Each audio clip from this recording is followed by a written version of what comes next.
Hello friends, welcome to SSC crackers. और इस channel पे फिर से आपका बहुत बहुत स्वागत है। हम लोगों ने एसएससी, सीजीएल और सीएचएसएल 2020 के लिए जो है मैथ्स, इंग्लिश, जीके इन तीनों का स्ट्रैटेजी देख लिया है कि किस तरीके से आपको बेसिक से जो है आपको एडवांस लेवल तक आपको तैयारी करना है, क्या रहना चाहिए, बुक लिस्ट, फुल सिलेबस, सब कुछ मैंने आपको वहाँ पर डिटेल इन्फॉर्मेशन के साथ बताया है। तो जिन लोगों ने अभी तक नहीं देखा है वो वीडियो देख लीजिएगा, नीचे डिस्क्रिप्शन बॉक्स में वो लिंक दिया हुआ होगा।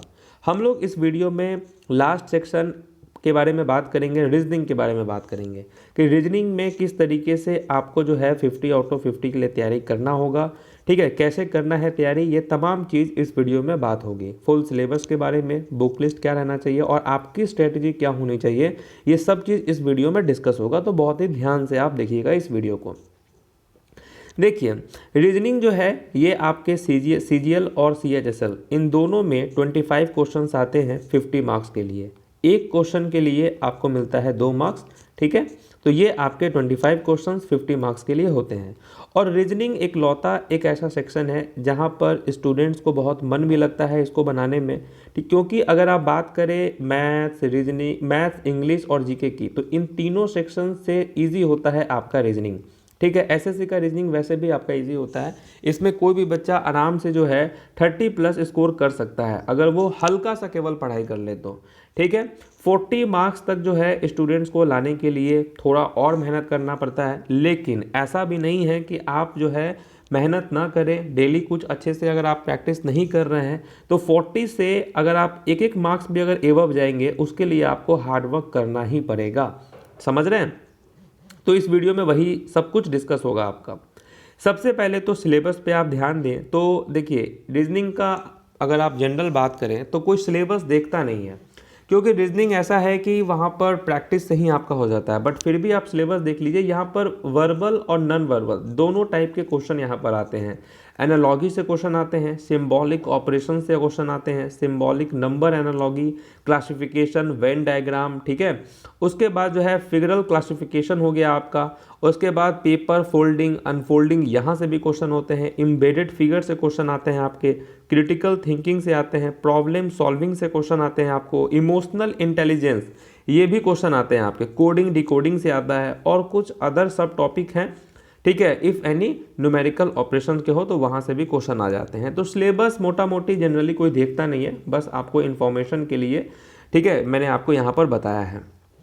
देखिए, अगर आप लेटेस्ट पैटर्न की बात करें जो अभी हाल में ही एग्ज़ाम आपका हुआ है एसएससी, सीजीएल का और सीएचएसएल का, अगर आप देखेंगे, अगर अच्छे से पेपर एनालिसिस करेंगे, मैंने तो किया है तो मैं आपको बता रहा हूँ कि यहाँ पर जो 25 क्वेश्चंस जो आपके होते हैं उसमें से देखिए 13 ऐसे क्वेश्चंस होते हैं जो कि बहुत ईजी होते हैं, जो कि ये 13 क्वेश्चन ना सभी स्टूडेंट्स के लिए कॉमन होता है, चाहे वो बच्चा जो है पुअर परफॉर्मेंस दे रहा हो या उसने मेहनत की नहीं की ज़्यादा। 13 ऐसे इजी क्वेश्चंस होते हैं कि कोई भी बना सकता है, ठीक है। बट यही है कि अगर आपने अच्छा प्रैक्टिस किया है तो आप इसको 5 to 6 मिनट में सॉल्व कर दोगे इन 13 क्वेश्चंस को, ओके। बाकी जो यहाँ पर और आपके रिमेनिंग 5 ऐसे क्वेश्चंस होते हैं जो कि इजी से मॉडरेट होते हैं, जिसमें थोड़ा सा आपका टाइम लगता है। तो इस 5 क्वेश्चंस को बनाने के लिए आपको 3-4 मिनट का टाइम लग ही जाता है। 4 ऐसे क्वेश्चंस होते हैं जो कि मॉडरेट से हाई होते हैं। और आजकल देखा गया है कि रीजनिंग में 2-3 ऐसे भी क्वेश्चंस हैं जो कि आपका लेंदी होता है, ठीक है। मैंने देखा है कि 2-3 ऐसे क्वेश्चन है हर शिफ्ट में जो कि लेंदी हैं, जिसको बनाने में आपको टाइम लग ही जाना है। तो मोटा मोटी अगर आप देखेंगे तो आजकल का जो रीजनिंग का सेट आ रहा है वो 25 क्वेश्चंस को सॉल्व करने में आपको जो है 17 से 20 मिनट का टाइम लग जा रहा है। लेकिन एक चीज़ ध्यान देने वाली बात यही है कि अगर आप बहुत ही अच्छे तरीके से अभी से अगर आप प्रैक्टिस करना स्टार्ट कर देंगे तो ये 25 क्वेश्चंस को सॉल्व करने में आपको, अगर और स्टूडेंट्स को 20 मिनट लग रहे हैं तो आप एटलीस्ट 15 to 16 मिनट में आप बना ही सकते हो, ठीक है, समझ रहे हैं। तो इस पे ही आपको मेनली फोकस करना है, क्योंकि ये 13 क्वेश्चंस तो समझिए कि सब लोग बना देंगे। आपको मेन ध्यान जो है इन 13 क्वेश्चंस को छोड़कर जो 12 क्वेश्चंस है आपके, आपको इस पे बहुत ज़्यादा प्रैक्टिस करना है, समझ रहे हैं बात को। चलिए, आप देखिए कौन कौन सी बुक लिस्ट रहनी चाहिए आपको इन सब चीज़ों के लिए, तो मैं आपको सबसे पहले बता दे रहा हूँ कि जैसे कि किरण की चैप्टर वाइज आप ले लीजिए। अब देखिए ये चैप्टर वाइज मेरे हिसाब से तो ज़्यादा इफेक्टिव नहीं है, बट क्योंकि इसमें एसएससी के प्रीवियस ईयर दिए हुए हैं तो बताना आपको ज़रूरी भी है। क्योंकि देखिए यहाँ पर जो आपका देखिए अभी आपका वेंडर टीसीएस है और टीसीएस के पूछने का पैटर्न कुछ और है, और ये जो आप बुक देख रहे हैं इसमें क्या है कि 1999 से लेकर जो है आपके 2018 या 19 तक का अपडेट क्वेश्चन आपका होगा। तो आपके लिए जो यूज़फुल रहने वाला है वो 2015 से ही रहने वाला है कि 15, 16, 17 इसके बाद ही, इसके पहले का ऑब्सोलेट हो चुका है जो कि कोई काम का नहीं है। बट फिर भी आप जो है प्रैक्टिस के लिए ये बुक ले लीजिए क्योंकि इसमें प्रीवियस दिया हुआ है। एक और अच्छा बुक आपके सामने है कि आर.एस. अग्रवाल का एसएन का जो वर्बल और नॉन वर्बल का बुक है, इसमें आपको दिए हुए हैं अप्रोच कि कैसे आपको बनाना है। तो आप अपने पास इन दोनों बुक में से कोई भी एक बुक, ये ज़्यादा अच्छा बुक है, इसको आप रख सकते हैं क्योंकि ये प्रीवियस ईयर का है, चैप्टर वाइज है, तो इसको भी आप रख सकते हैं। ठीक है। आपके लिए जो सबसे ज़्यादा यूज़फुल रहने वाला है वो अभी रिसेंट में जो एग्ज़ाम हुआ है आपका एसएससी सीजीएल 2019 का, सीएचएसएल 2019 का। अब देखिए 2019 में टोटल 18 सेट्स हो गए, सीएचएसएल में 36 सेट हो गए, यहाँ पर सीपीओ में 9 सेट हो गए, यहाँ भी आपके 18 सेट्स हो गए, यहाँ पर भी आपके 30+ सेट है और यहाँ भी आपके 10 सेट है। अगर आप पूरे को कैलकुलेट करेंगे तो अराउंड 100 सेट तो आपके यहीं से हो जाएंगे। तो ये जो 100 आपका सेट होगा ये काफ़ी यूज़फुल आपका रहने वाला है, समझ रहे हैं। तो मेरे हिसाब से ये वाले पे आपको बहुत ही ज़्यादा ध्यान देना है क्योंकि इसमें क्या है कि रिसेंट के पैटर्न भी आपको पता चलेगा, ठीक है, और कैसे इसको बनाना है वो भी आपको पता चलेगा। ठीक है। और सबसे इम्पॉर्टेंट क्या है कि यहाँ पर जो अपना जो चैनल है एसएससी क्रैकर्स, यहाँ आपको जैसे कि हर एक टॉपिक का इंडिविजुअल वीडियो बनाएंगे।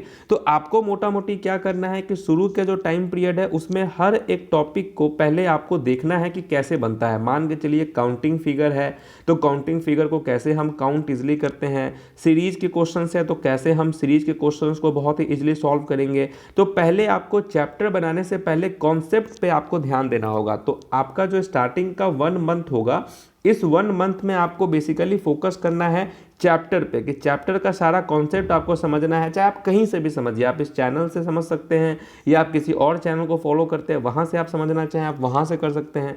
तो अपना पहले तो 1 मंथ देकर आपको जो 25 क्वेश्चंस आते हैं, इस 25 क्वेश्चंस के हर एक क्वेश्चंस को कैसे सॉल्व किया जाता है उसका अप्रोच आपको सीखना है। और जब एक बार आप अप्रोच सीख लिए तब ये जितने भी सेट आपको दिए हुए हैं इसको कम से कम 2 से 3 बार आप बना लीजिए। ठीक है, 2 से 3 बार आप इसको रिवीजन के तौर पे बना सकते हैं क्योंकि जो अगर आप देखेंगे कि इस बार जो सीएचएसएल में जो क्वेश्चंस आया उसका कहीं ना कहीं जो क्वेश्चंस पूछने का पैटर्न था वो बिल्कुल आपके सीजीएल का, यानी कि जो सीजीएल का पैटर्न पे क्वेश्चंस था, समझ रहे हैं। तो इसीलिए जो है आपको इन सब सेट्स पे बहुत ज़्यादा आपको ध्यान देना है, समझ गए। बाकी मेरा भी टारगेट होगा कि आने वाले जो है जब भी स्टार्ट होगा आपका सिलेबस, जब मैं आपको सीजीएल और सीएचएसएल दोनों के लिए जब आपको गाइड करने वाला हूं, तो मेरा भी टारगेट होगा कि 1 मंथ यानी कि 30 to 40 डेज में पहले तो हर एक चैप्टर को कॉन्सेप्ट आपको समझा दे, क्रिस्टल क्लियर करवा दे कि कैसे आपको बनाना है कम टाइम में। उसके बाद आपका जो है रीजनिंग का प्रैक्टिस सेट ही केवल करवाया जाएगा, समझ रहे हैं। अब कैसे करना है ये भी थोड़ा काफ़ी जानना ज़रूरी है। सबसे पहले तो अल्फ़ाबेट का प्लेस वैल्यू आपको याद करना है। बहुत सारे ऐसे स्टूडेंट हैं जो कि अल्फ़ाबेट का प्लेस वैल्यू याद नहीं करते हैं। वो क्या करते हैं कि इजोटी जो हो गया बस इसको याद कर लेते हैं कि 5, 10, 15, 20 और 25, अब इसी के रेंज में जो है वो याद करते रहते हैं। लेकिन मेरा अपना कहना है कि देखिए आप इजोटी को भूल जाइए, आप जो है प्लेस वैल्यू याद कर लीजिए। प्लेस वैल्यू क्या होता है, जैसे कि यहाँ पर डेली है तो अगर मैं यहाँ पर अगर अपना ही नाम लिखूँ RAUSHAN, अब रोशन हो गया। अब इसका प्लेस वैल्यू आपको याद करना है, ठीक है। देखिए यहाँ पर 19, 8, 1, 14। अब इसका अपोजिट क्या होता है तो आपको मैंने बताया भी है चैनल पे कि 27 ऐड करने पर अपोजिट होता है। जैसे 18 है तो आपका स्पीड, आपका कैलकुलेशन स्पीड अच्छा होना चाहिए। तो 18, 9 कितना होता है यानी 17, यानी कि R का अपोजिट I हो गया। ए का प्लेस वैल्यू 1 होता है, इसका अपोजिट क्या होगा तो इसमें हम 26 ऐड करेंगे तो 27 होता है, यानी 26 जेड का हो गया। यहाँ 21 है तो 6 ऐड करने पर 27 होगा तो एफ हो गया अपोजिट। तो इस तरीके से अल्फ़ाबेट का प्लेस वैल्यू देखिए आपको 5 दिन में याद हो चाहे 10 दिन में याद हो, आप अगर एक बार अल्फ़ाबेट का प्लेस वैल्यू और उसका रिवर्स अगर आप याद कर लिए अपोजिट, तो बहुत सारे ऐसे क्वेश्चंस होंगे जो कि आप विद इन सेकेंड आप सॉल्व करेंगे। तो ये काफ़ी कंपलसरी चीज़ है, क्योंकि इस पर आधारित कम से कम अल्फ़ाबेट पे आधारित आपके 10 क्वेश्चन ऐसे निकल कर सामने आ जाएंगे। ठीक है, 10 नहीं भी तो कम से कम 8 क्वेश्चन तो आपके रहेंगे ही रहेंगे। तो ये आपको काफ़ी ज़रूरी है। रीजनिंग में आप अच्छा करना चाहते हैं तो अल्फ़ाबेट का प्लेस वैल्यू आपको याद करना है, स्क्वायर याद करना है, क्यूब याद करना है, टेबल याद करना है। क्योंकि मैंने मैथ्स के भी वीडियो में आपको बताया था कि स्क्वायर आप कम से कम 1 से लेकर 100 तक याद कर लीजिए, और क्यूब जो है 1 से लेकर 30 तक याद कर लीजिए, और टेबल कम से कम 1 से 30 तक याद कर लीजिए। तो वो आपके रीजनिंग में भी काम आ जाएगा। बाकी आपका काम क्या है कि जब आपको लर्न करना है सारा कॉन्सेप्ट, जो 25 क्वेश्चंस हैं इसमें कम से कम आपके 13 to 14 चैप्टर्स के क्वेश्चंस आते हैं, समझ रहे हैं। और इसी 13 to 14 चैप्टर्स को आप अगर एक बार पहले सारे कॉन्सेप्ट को समझ लेंगे कि किस तरीके से हमको बनाना है, कैसे इसका अप्रोच होता है, कैसे हम कम टाइम में बनाते हैं, जो कि मैं अपने चैनल पे आपको बताऊंगा। ठीक है, तो वो सीख लेते हैं। उसके बाद आपका काम क्या होगा, डेली एक सेट बनाना, और डेली आपको क्या करना है कि स्टॉप वॉच लगाना है। ठीक है, स्टॉप वॉच, उसमें आप टाइम दे लीजिए 15 मिनट का। ठीक है, 15 मिनट का स्टॉप वॉच लगाइए। ठीक है, और सेट आपको PDF तो अवेलेबल हो ही जाएगा गूगल पे। आप आराम से 15 मिनट का स्टॉप वॉच लगाकर और डेली एक सेट बनाइए। 15 मिनट सेट लगा बनाने में, जितना भी क्वेश्चंस बना, और 15 मिनट आपको लगेगा उसको एनालिसिस करने में। यानी अगर आप पूरे दिन में जो है, अगर आप रीजनिंग के प्रति 30 मिनट का भी अगर आप टाइम देते हैं डेली अगर 30 मिनट का टाइम देते हैं, आपको मज़ा भी आएगा बनाने में। तो क्या होगा कि ये 30 मिनट दिया हुआ समय आपको 50 मार्क्स आपको दिला सकता है। ठीक है, 50 मार्क्स आपको दिला सकता है इजली। तो देखिए, ये आपका लास्ट वीडियो है कि किस तरीके से, समझ गए। तो ये आपका लास्ट वीडियो है कि किस तरीके से आपको SSC जो है, CGL और CHSL के जितने भी सेक्शन आते हैं उसको कैसे पढ़ना है। तो मैंने आपको मैथ्स, रीजनिंग, इंग्लिश, GK सब आपको मैंने क्रिस्टल क्लियर करवा दिया है कि कैसे कैसे आपको तैयारी करना है। तो ये 4 जो वीडियो है आपके लिए काफ़ी ज़्यादा इम्पॉर्टेंट रहने वाला है, समझ रहे हैं।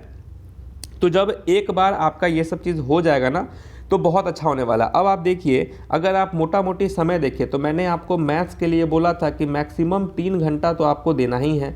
तो 3 घंटा नहीं भी दिए तो 2.5 आवर दे दिए। इंग्लिश के लिए मैंने आपको बोला है 2.5 आवर। GK के लिए मैंने आपको बोला है कम से कम 1 घंटा या 1.5 घंटा आपको देना है। और आपको जो है रीजनिंग के लिए हाफ एन आवर। तो यहाँ से 2 घंटा, 2, 2, 4, 6 और 1, 7। यानी आप देख रहे हैं कि अगर आप नियमित रूप से 7 से 8 घंटा भी अगर आप सेल्फ स्टडी करते हैं, समझ गए, self study 7 to 8 hour self study, क्योंकि समय बहुत ज़्यादा है। नियमित रूप से बिना किसी दिन को मिस किए हुए अगर आप 7 से 8 घंटा डेली सेल्फ स्टडी करते हैं, और चैनल्स पे जो भी वीडियो आते हैं उसमें मान के चलिए आपका 3 आवर जाता है, अगर इतना आप करके जाते हैं तो निश्चित है कि आप 200 मार्क्स में से जो है आप बहुत ही अच्छा ही स्कोर करेंगे। क्योंकि ये आपका अभी स्टार्टिंग टाइम है। आप अगर अच्छे से मेहनत किए तो आप 200 में देखिए, अपने चैनल से 180 स्कोर भी किए हैं स्टूडेंट। मैंने तो टेलीग्राम पे आपको भेजा ही है। बहुत सारे स्टूडेंट 170 किए हुए हैं, और बहुत सारे स्टूडेंट डिफरेंट मार्क्स किए हुए हैं। तो निश्चित है कि जिन स्टूडेंट ने 180 मार्क्स लाया है मेरे चैनल से, तो निश्चित है कि ऑब्वियस ही बात है कि मैंने तो वीडियो सबके लिए बनाया है। तो फिर क्यों किसी स्टूडेंट को 100 आया, किसी को 180 आया, या किसी को 160 आया। तो कहीं ना कहीं ये जो 180 है वो उन्होंने हर एक बात को फॉलो किया होगा, तभी जो है यहाँ तक पहुँचे हैं। तो इसीलिए मैं कह रहा हूँ कि इस चारों वीडियो, जो भी मैंने चारों सेक्शन पे वीडियो बनाया, तो 200 में आप कितने भी स्कोर तक जा सकते हैं। इसलिए मैं यहाँ पर मेंशन नहीं करूँगा कि आपको 160 आएगा या 170 आएगा। अगर आपने किया तो आप 200 में 200 भी लाओगे। हालांकि 200 में 200 प्रैक्टिकल नहीं है, तो कम से कम आप 180 तक ही जा सकते हो आप। ठीक है, तो आपको ही फॉलो करना है अच्छे तरीके से, समझ गए। तो बस इतना ही करना है आपको, जो भी मैंने आपको समझाया है। तो आज ही आप इस चैनल को ज्वाइन करके और वेट कीजिए कि कब से आपका क्लासेस स्टार्ट होगा। ठीक है, मैंने वैसे बताया आपको 23 से 25 नवंबर के आसपास जो है आपको स्टार्ट हो जाएगा। बस मैं अपने वेबसाइट का वेट कर रहा हूँ, एक बार वेबसाइट लॉन्च हो जाए उसके बाद सब कुछ जो है स्टार्ट किया जाएगा। फिलहाल इस वीडियो में इतना ही। तो मिलते हैं आपसे नेक्स्ट वीडियो में, तब तक के लिए ऑल द बेस्ट।